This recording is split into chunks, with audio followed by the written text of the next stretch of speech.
Now, just as you heard in the Bible that God spoke to Jesus and told him, "You are my son in whom I am well pleased," right? Who's telling you God can't do that with you? Right? But we have another problem, the devil. Right? How is he influencing you? Right? Through being one of you too, right? See, if the devil becomes human, what does that mean, right? He can press your buttons, right? He can have sex with you and then murder himself, right? It's called suicide, right? Well, that's where the idea comes from, not God, right? You understand, right?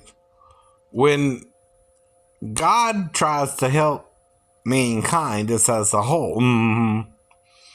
But when Satan tempts mankind, it's to corrupt all of mankind, right? Not just some of us, all of us. But the only way to do that is if he's flesh and blood himself, right? That's what you're missing when you're hearing the story of the tare and the wheat, right? The enemy planted the tares among the wheat, right? But who's the tares and who's the wheat, right? See. The fruit of the tree is what you're told not to eat of, the way it reproduces, right? A fruit is also the seed of the tree, right? What does the seed of the tree do when you plant it in the ground, right? Grows another tree, right? Well, you have sex with a human being, that's really the devil in disguise. What happens, right? You become the devil's bitch, as they say, right? You had sex with the devil, right? What happens to you then? You become the devil's plaything, right? He can press your buttons then, even if he murders himself, right? And commits suicide, right? His thoughts can become as your thoughts, and your thoughts as his thoughts, right? That's why when Adam and Eve sinned with Satan, right, in Eden, right, you get this from Ezekiel 31 again, right? The Pharaoh and the Assyrian are compared to a tree in Eden that the other trees envied. And envying is a human emotion, not a tree emotion. Trees don't have emotion.